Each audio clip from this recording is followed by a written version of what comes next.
Terre. Et comme tous les lundis, on fait le point sur les opérations menées par les armées françaises la semaine dernière avec un coup d'œil en Europe et on démarre en Roumanie.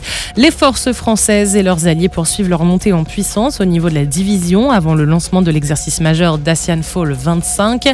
Cette semaine a été consacrée aux derniers préparatifs et au déploiement des unités sur leur zone d'opération, installation des postes de commandement, reconnaissance de terrain, mais aussi arrivée remarquée le 3 hélicoptères Tigre et 5 Caïmans du sous-groupement aéromobile déjà engagés dans leur première mission.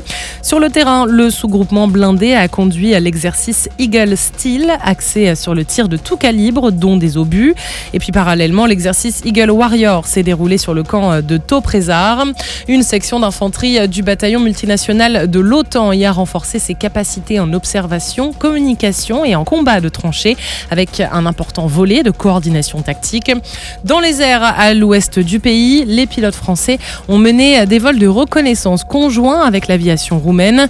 Au total, 3 hélicoptères Puma roumains, dont 2 NH-90 et un Tigre français de l'aviation légère de l'armée de terre ont participé à ces manœuvres.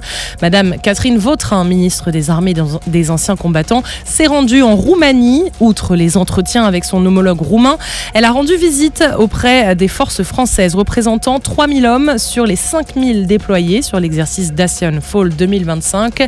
Je suis ici pour réaffirmer la solidité de notre engagement envers la sécurité de l'Europe et pour marquer une nouvelle étape dans le partenariat de défense entre la France et la Roumanie, a-t-elle déclaré.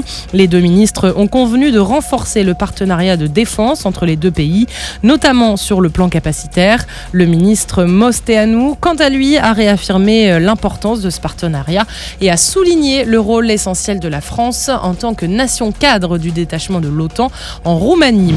Direction maintenant la Pologne. Les instructeurs français mènent actuellement plusieurs cycles de formation au profit des soldats ukrainiens qui couvrent 5 domaines essentiels.